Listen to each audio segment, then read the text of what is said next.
Hello बच्चों, जय श्री कृष्णा, नमस्कार, गुड मॉर्निंग। कैसे आप लोग? बढ़िया हैं? चलिए तो ठीक है, बढ़िया रहिए।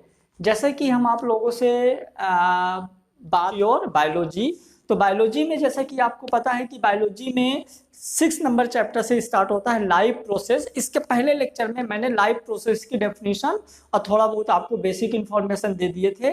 उनमें से हमारा पहला पॉइंट था क्या? न्यूट्रिशन, फिर respiration, transportation, excretion, control and coordination and growth. तो हम यहाँ पे आज देख आप लोगों के साथ डिस्कस करेंगे न्यूट्रिशन क्या होता है। ठीक, सबसे पहले यदि हम न्यूट्रिशन के डेफिनेशन की बात करें तो आप क्या बोलोगे? न्यूट्रिशन की the whole process by which an organism obtain its food. ठीक है, यानी कि the food that you eat and the way that it's effect your health. मतलब कि जब हम खाना खाते हैं जिससे हमारी हेल्थ में कोई ना कोई इफेक्ट पड़ता है, वो हमारा कहलाता है न्यूट्रिशन। अब यदि आप न्यूट्रिशन के अकॉर्डिंग लिविंग ऑर्गेनिज्म को, यानी कि जो भी जिंदा है अर्थ में, चाहे वो प्लांट्स हो चाहे एनिमल्स हो, तो जब आप उसको न्यूट्रिशन के अकॉर्डिंग डिवाइड करोगे आपको लगेगा कि यार न्यूट्रिशन जैसे प्लांट्स में भी ग्रोथ होता है, प्लांट्स में भी रेस्पिरेशन होता है, उनमें भी एक्सक्रीशन होता है, तो प्लांट में किस तरह का न्यूट्रिशन होता है और एनिमल में किस तरह का न्यूट्रिशन। न्यूट्रिशन मतलब कि वो चीजें जो हमको खाने को मिलती है जिससे हमारी हेल्थ में इफेक्ट पड़ता है, उसको हम बोलते हैं न्यूट्रिशन। न्यूट्रिशन को जैसे प्लांट्स हो गए, एनिमल्स हो गए, तो वो कैसे खाना लेते हैं, कैसे खाना खाते हैं, तो इस न्यूट्रिशन को हम दो चीज में देखेंगे। एक हम देखेंगे एनिमल्स में, एक देखेंगे प्लांट्स में। तो सबसे पहले यदि आप बात करें अपन न्यूट्रिशन इन प्लांट, तो जो प्लांट में न्यूट्रिशन होता है वो ऑटोट्रॉप होता है। कैसा होता है? ऑटोट्रॉप। मतलब कि जो प्लांट्स होते हैं वो अपना खाना खुद बनाते हैं। क्या? अपना खाना खुद बनाते हैं। ये हो गए प्लांट्स, मतलब कि वो वाले मतलब ऑर्गेनिज्म जो अपना खाना खुद बनाते हैं। इसमें से चाहे आपका घास हो, चाहे छोटे प्लांट्स हो, चाहे बड़े प्लांट्स हो, सारे के सारे प्लांट्स आ जाएंगे आपकी किसमें? ऑटोट्रॉप में। ठीक है, मतलब कि can make their on food, जो अपना खाना खुद बना सकता है वो ऑटोट्रॉप कहलाता है। ठीक है, सिंपल डेफिनेशन, जो अपना खाना खुद बना सकता है वो ऑटोट्रॉप कहलाता है। ये जो अपना खाना खुद बनाते हैं ये बनाएंगे बाय द फोटोसिंथेसिस। कैसे बनाएंगे ये लोग अपना खाना? फोटोसिंथेसिस से बनाएंगे। तो हम फोटोसिंथेसिस को बहुत डिटेल से आप लोगों के साथ डिस्कस करेंगे। ठीक है, मतलब कि plant are autotroph, plants autotroph होते हैं।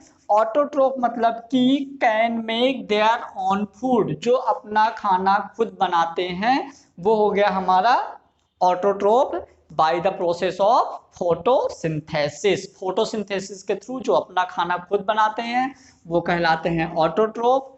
ठीक है, इन प्लांट्स, जो कि प्लांट में होता है। यदि अब हम एनिमल्स की बात करें तो न्यूट्रिशन इन एनिमल्स मतलब कि एनिमल्स आर हेट्रोट्रोप। हेट्रोट्रोप यानी जो खुद खाना नहीं बना पाते, मतलब किसी और पर डिपेंड करते हैं। जो अपना खाना खुद नहीं बना पाते, किसी और पर डिपेंड करते हैं, तो हम उसको बोलते हैं हेट्रोट्रोप्स। जैसे जैसे क्या लगता है आपको, मम्मी लोग खाना खुद बनाती हैं तो वो ऑटोट्रॉप हो गई? नहीं, मम्मी लोग जो खाना बनाती है तो गेहूं, दाल, चावल कहाँ से आता है? प्लांट से आता है ना। तो वो तो सिर्फ पकाती हैं, खाना बनाती नहीं है ना। तो हो जाएगा हेट्रोट्रोप, जो किसी और पर डिपेंड करता है, अपना खाना खुद नहीं बनाता, वो कहलाएगा हेट्रोट्रोप्स। ठीक है, जैसे हम लोगों को अब सेब खाना है तो प्लांट का है ना, वो तो हम तोड़ के खा लिए।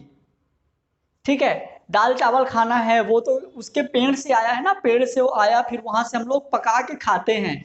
तो मतलब कि हम लोग डिपेंड करते हैं, animal for their food depend on plants. मतलब जो एनिमल्स होता है वो भी फूड के लिए प्लांट पे ही डिपेंड करता है। इसीलिए इस तरह के मतलब कि डिपेंड ऑन प्लांट ऑन और अदर्स, मतलब कि अपन लोग जो होते हैं खाना खाने के लिए प्लांट्स पे डिपेंड करते हैं, या हो सकता है प्लांट के अलावा कुछ और हो, एल्गी, फंगस, इन सब चीज़ों से भी हमको फूड या चीजें मिलती हैं खाने के लिए, इसलिए हम बोल दिए कि जो एनिमल्स होता है depend on plants on others, है ना, डिपेंड्स ऑन प्लांट और अदर्स। जो एनिमल्स होते हैं वो खाने के लिए किसी और पे डिपेंड करते हैं, इसलिए हम इसको क्या बोलते हैं, हेट्रोट्रोप्स। लेकिन जो प्लांट्स होते हैं तो खाना खुद म खुद बनाते हैं, इसलिए हम इनको बोलते हैं ऑटो। ऑटो यानी कि खुद म खुद, हेट्रो मतलब किसी और पे, है ना, तो जो खुद पे डिपेंड करता है ऑटोट्रॉप, जो किसी और पे डिपेंड करता है हेट्रोट्रॉप्स। अब हम देखेंगे जो हमारे न्यूट्रिशन के मूड कितने होते हैं, है ना, तब आप लोग हेडिंग डाल दीजिए मोड्स ऑफ न्यूट्रिशन।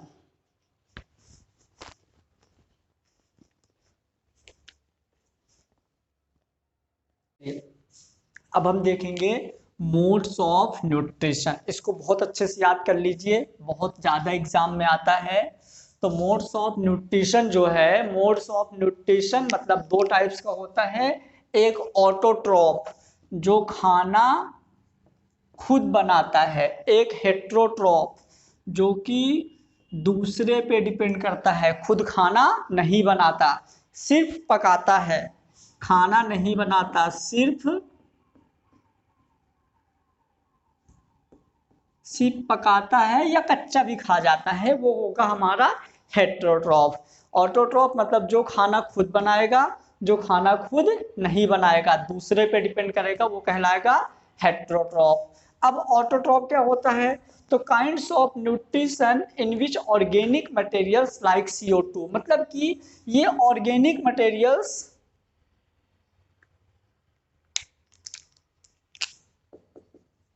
अब ऑटोट्रॉप क्या होगा, अब ऑटोट्रॉप क्या होगा देखो, तो kinds of nutrition in which inorganic material like CO2 water etc, मतलब कि जो ऑटोट्रॉप होगा वो इनऑर्गेनिक मटेरियल से फूड बनाएगा। इनऑर्गेनिक मटेरियल कौन सा, आपका CO2 और water are utilize to prepared organic food, मतलब कि जो इनऑर्गेनिक मटेरियल होगा, इनऑर्गेनिक मटेरियल कार्बन डाइऑक्साइड और वाटर से मिलके ऑर्गेनिक मटेरियल बन जाएगा, जो कि हमारा क्या होगा, फूड होगा, bye the process of photosynthesis.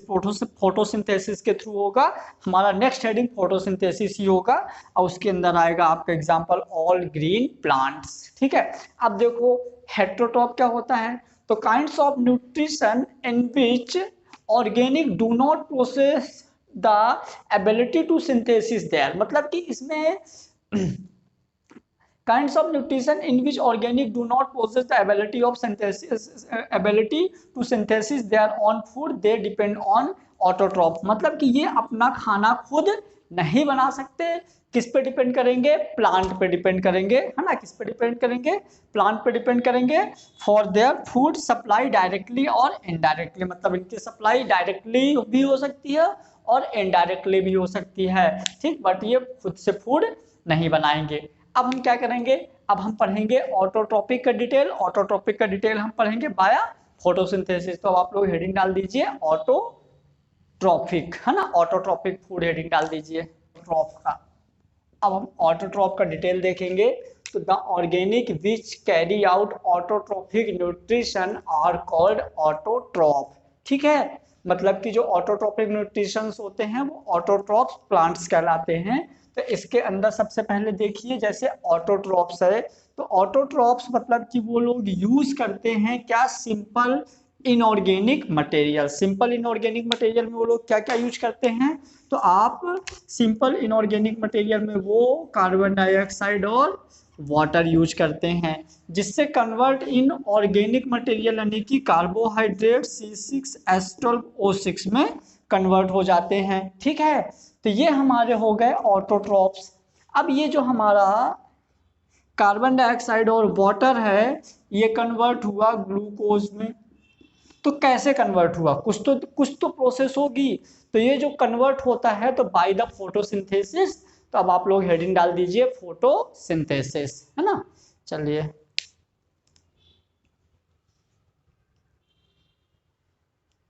क्या होता फोटोसिंथेसिस अपन देखते हैं। फोटोसिंथेसिस, है ना, तो फोटोसिंथेसिस में क्या, it's it's a bio chemical process, ये हमारा बायोकेमिकल प्रोसेस होता है। तो फोटोसिंथेसिस का अभी हम डेफिनेशन देखेंगे, पहले आप इसका डिस्क्रिप्शन समझ लो। तो सबसे पहले मानो कि ये प्लांट है, ये क्या है, ये प्लांट्स है।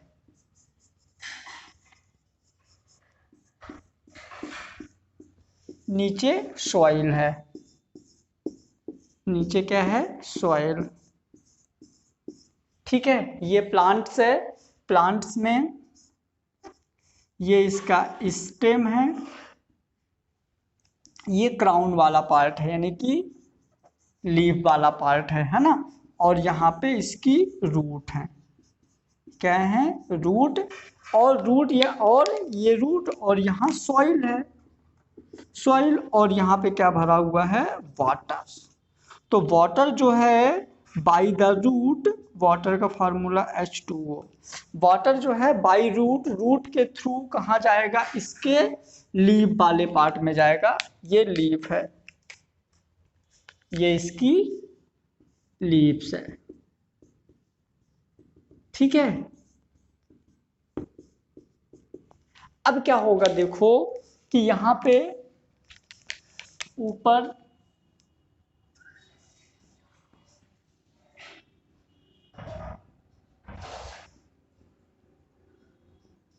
ऊपर यहां सन है, सन से आएगी सनलाइट, यहां से क्या आई, सनलाइट,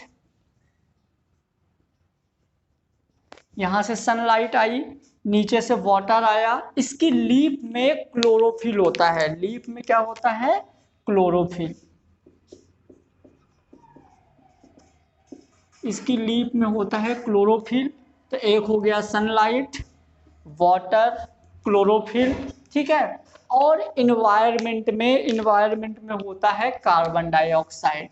इन्वायरमेंट में क्या होता है, CO2। इन्वायरमेंट में होता है CO2। तो इन्वायरमेंट में क्या था, CO2। तो देखिए फोटोसिंथेसिस क्या होता है, तो फोटोसिंथेसिस में क्या हुआ आपका, यहां से इन्वायरमेंट से CO2 कार्बन डाइऑक्साइड, इन्वायरमेंट से CO2, जमीन यानी सॉइल से पानी यानी वाटर। ठीक है, इन्वायरमेंट से CO2 जो कि प्लांट की पत्तियों ने लिया, CO2 प्लांट की पत्तियों ने लिया, जमीन से पानी प्लांट में गया, और सनलाइट प्लस क्लोरोफिल, मतलब कि क्लोरोफिल ऐसे लिखो, सनलाइट, क्लोरोफिल, है ना। मतलब कि यहां से इन्वायरमेंट का कार्बन डाइऑक्साइड, सॉइल से वाटर, सनलाइट और क्लोरोफिल, ये चारों चीज आपस में मिलकर बना दिया C6H12O6 प्लस O2। मतलब कि कार्बन डाइऑक्साइड, वाटर मिलके बना दिया ग्लूकोज और oxygen. Oxygen, glucose, water, carbon dioxide. ठीक है, मतलब कार्बन डाइऑक्साइड, वाटर, ग्लूकोज और ये ऑक्सीजन। मतलब कि आप फोटोसिंथेसिस के डेफिनेशन बोल सकते हो in the presence of, definition बोल सकते हो इसकी,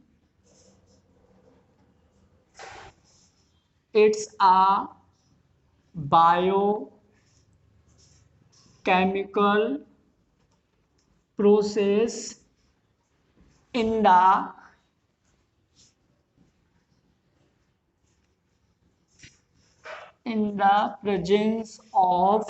the presence of sunlight, chlorophyll, in the presence of sunlight, chlorophyll, water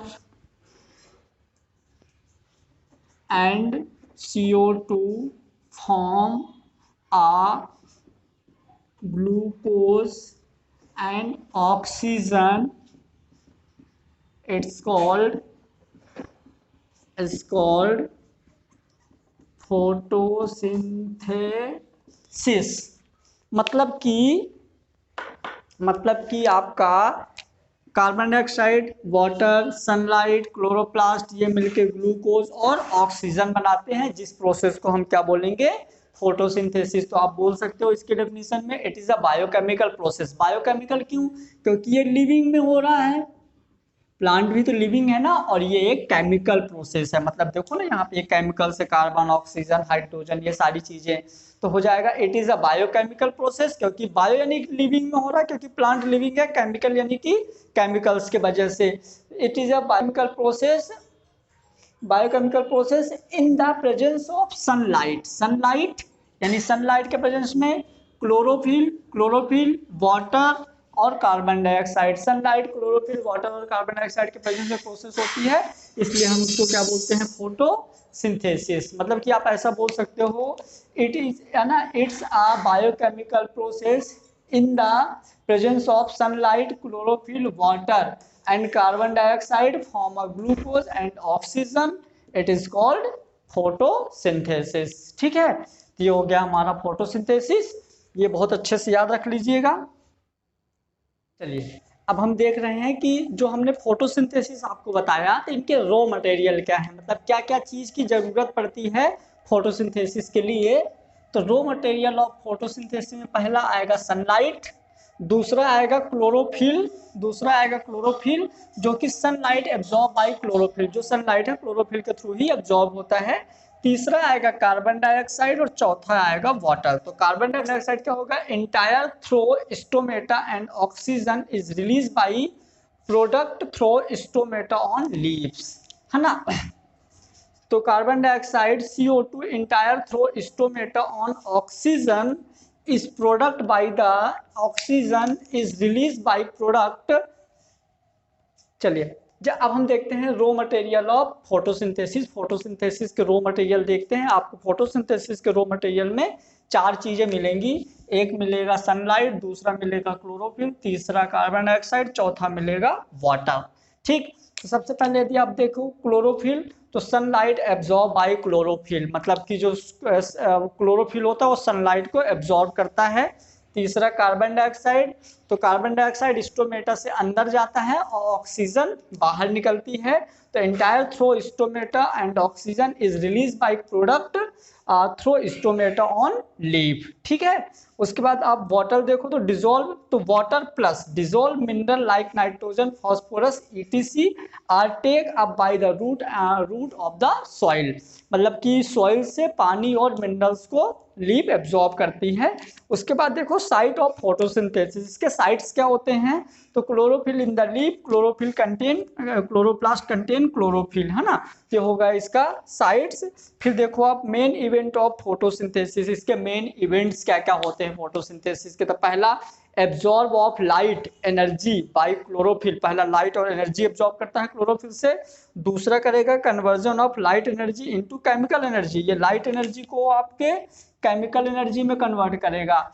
splitting water, और वाटर को स्प्लिट कर देगा वाटर और ऑक्सीजन और हाइड्रोजन में। तो पहले लाइट एनर्जी को केमिकल एनर्जी में कन्वर्ट करेगा और ऑक्सीजन और हाइड्रोजन को, वाटर को ऑक्सीजन और हाइड्रोजन में ब्रेक कर देगा। ठीक, उसके बाद reduction of carbon dioxide to carbohydrate, ये कार्बन डाइऑक्साइड को कार्बोहाइड्रेट में कन्वर्ट कर देगा। ठीक है, उसके बाद हम देखेंगे कि क्लोरोफिल, क्लोरोप्लास्ट और स्टोमेटा ये कैसे काम करते हैं, और इनसे मतलब सनलाइट कैसे आती है और गैसेस कैसे रिलीज होती हैं, है ना। तो क्लोरोफिल और स्टोमेटा ये काम कैसे करते हैं, तो ये सारे के सारे होते हैं ग्रीन प्लांट्स में, ग्रीन प्लांट्स की लीफ में। तो हम सबसे पहले ग्रीन प्लांट्स का लीफ की बात करेंगे। तो आप लीफ बना लो, वाह क्या प्यारी बनी है भाई, ये हमने बना लिया लीफ। लीफ में आपके क्लोरोप्लास्ट डिस्ट्रीब्यूट होते हैं, ये हो गए लीफ में क्लोरोप्लास्ट,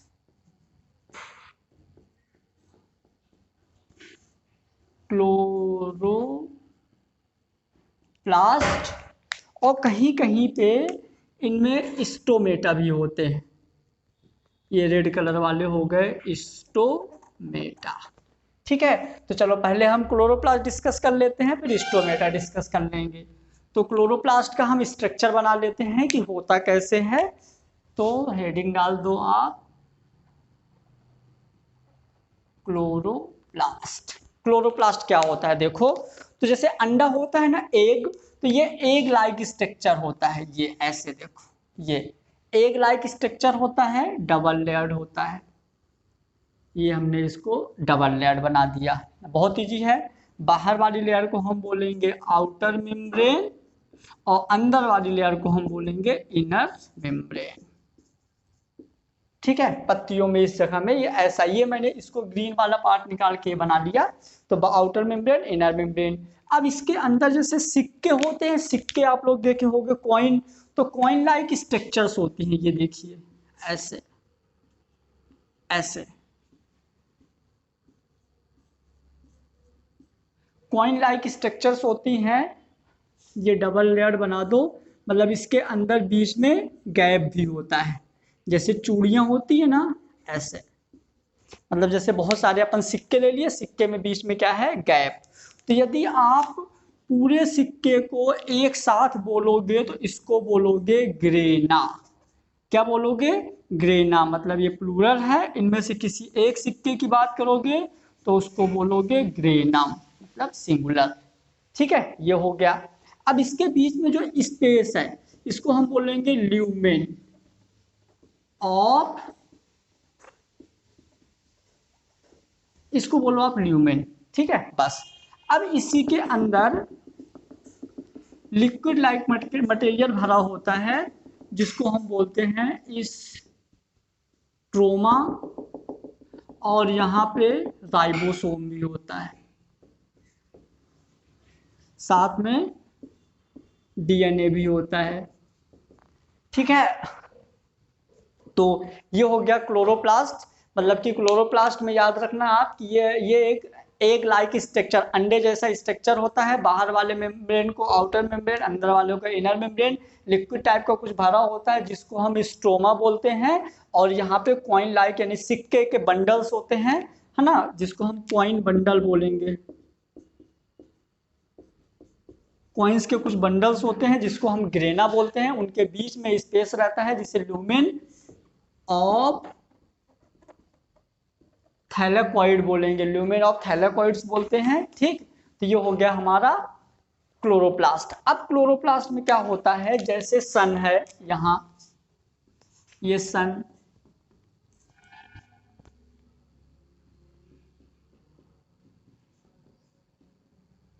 यहां से सनलाइट आती है और स्ट्रोमा में एब्जॉर्ब हो जाती है। यहां से सनलाइट आती है, आप याद रखिए डियर सर LGTB। ठीक है, मतलब कि यहां से सनलाइट आती है ग्रेना में, ये यहां से सनलाइट आती है और ग्रेना में एब्जॉर्ब हो जाती है। मतलब कि आपके ग्रेना में लाइट एब्जॉर्ब होती है। मतलब कि जैसे इतना बड़ा क्लोरोप्लास्ट है, क्लोरोप्लास्ट में सनलाइट से जो लाइट आती है वो ग्रेना में एब्जॉर्ब हो जाती है। ठीक है, इसीलिए जो हमारा फोटोसिंथेसिस होता है, जो फोटोसिंथेसिस होता है ये दो टाइप्स का होता है। एक होता है डार्क रिएक्शन, एक होता है लाइट रिएक्शन। जो लाइट रिएक्शन होता है RES, वो होता है ग्रेना में, और ये होता है स्ट्रोमा में। आप इसको ऐसे याद रख सकते हैं ट्रिक से। ट्रिक क्या है देखिए, डियर सर मतलब डार्क रिएक्शन स्ट्रोमा में, dear sir dark reaction stroma में। जब आप लोग अच्छा पढ़ोगे, अच्छे मार्क्स आएंगे तो गिफ्ट भी दे सकते हो LGTB, यानी कि लाइट रिएक्शन ग्रेना में, है ना। तो ग्रेना में होगा लाइट रिएक्शन, लाइट यानी सनलाइट, तो सनलाइट यहाँ से आती है, इसके ग्रेना में एब्जॉर्ब हो जाती है। और स्ट्रोमा में, ये जो स्ट्रोमा है, स्ट्रोमा में क्या होगा, डार्क रिएक्शन कहाँ होगी, आपके स्ट्रोमा में। तो ये हो गया हमारा क्लोरोप्लास्ट वाला पार्ट, है ना। तो आप लोग इसकी थ्योरी आराम से लिख सकते हो कि it is a double layered structure. Double layered structure होती है, फ्लूइड लाइक मटेरियल भरा होता है जिसमें स्ट्रोमा कहते हैं, और इसके स्ट्रोमा में कॉइन लाइक स्ट्रक्चर होता है जिसको ग्रेना या ग्रेनम कहते हैं। और इसी ग्रेना में ऐसे कुछ देखो डॉटेड स्ट्रक्चर रहता है, ठीक है, जिसको हम बोलेंगे क्या, PS first and PS second, photosystem first और photosystem second, photosystem first and second, जो कि ग्रेना में होता है। यदि आप स्ट्रोमा में बात करो तो इसके स्ट्रोमा में सिर्फ फोटो सिस्टम फर्स्ट होता है। ये हो गया हमारा क्या, क्लोरोप्लास्ट का स्ट्रक्चर हो गया। अब हम देखेंगे इसके बाद स्टोमेटा। तो स्टोमेटा क्या काम करता है, क्लोरोप्लास्ट तो सनलाइट एब्जॉर्ब कर लिया, ठीक है। अब इसके बाद हम देखेंगे स्टोमेटा क्या काम करता है। अपन बनाते स्टोमेटा, है ना। देखिए स्टोमेटा कैसे बनेगा।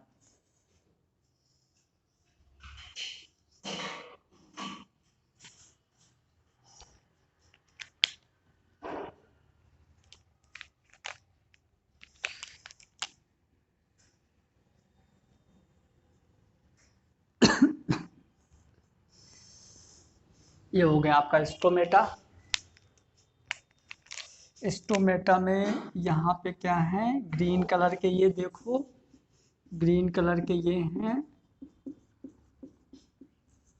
अभी बनाते हैं, रुक जाइए।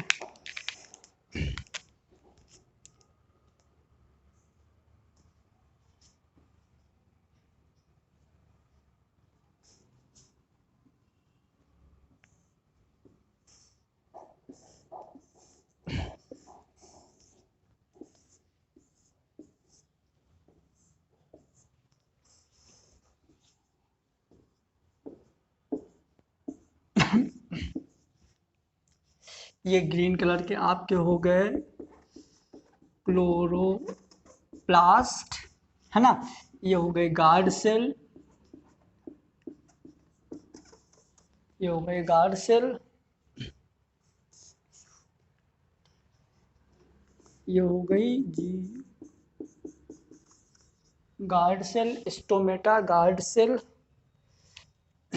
ये हो गया स्टोमेटल पोर,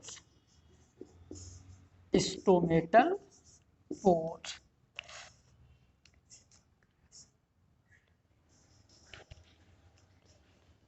चलिए, तो जैसे हमने अभी बताया आपको क्लोरोप्लास्ट, सेम ऐसे हमारा होता है। ये जैसे हमने अभी बताया क्लोरोप्लास्ट, ऐसे पत्ती में एक और स्ट्रक्चर होती है जिसको हम बोलते हैं स्टोमेटा, ठीक है। जैसे मान लीजिए ये लीफ है, इस लीफ में एक और ऐसे स्ट्रक्चर्स होती हैं, ठीक है, जिसको हम बोलते हैं स्टोमेटा। क्या बोलते हैं, इसी स्टोमेटा को मैंने बाहर निकाल के बड़ा करके जब ऐसा बनाया तो हमको कैसा दिखा, बीच में एक पोर था, स्टोमेटल पोर, जो कि हेल्प कर रहा था, हेल्प फॉर, किस में हेल्प कर रहा था, ट्रांसपीरेशन और गैसियस एक्सचेंज। तो पहला ट्रांसपायरेशन और दूसरा O2 and CO2 exchange, carbon dioxide और ऑक्सीजन का एक्सचेंज करवा रहा था, प्लस ट्रांसपीरेशन कर रहा था ये हमारा, ठीक है। और इसमें ये ग्रीन कलर के जो स्ट्रक्चर्स हैं ये हमारे थे कौन से, क्लोरोप्लास्ट। तो ये हो गया हमारा स्टोमेटा। तो आप स्टोमेटा का स्ट्रक्चर बना लीजिए। स्टोमेटा के स्ट्रक्चर में याद रखिए, एक होता है हमारा stomatal pore, chloroplast, guard cell. Guard cell जो होती है, ये जो गार्ड सेल होती है तो क्या करती है, हेल्प द ओपनिंग एंड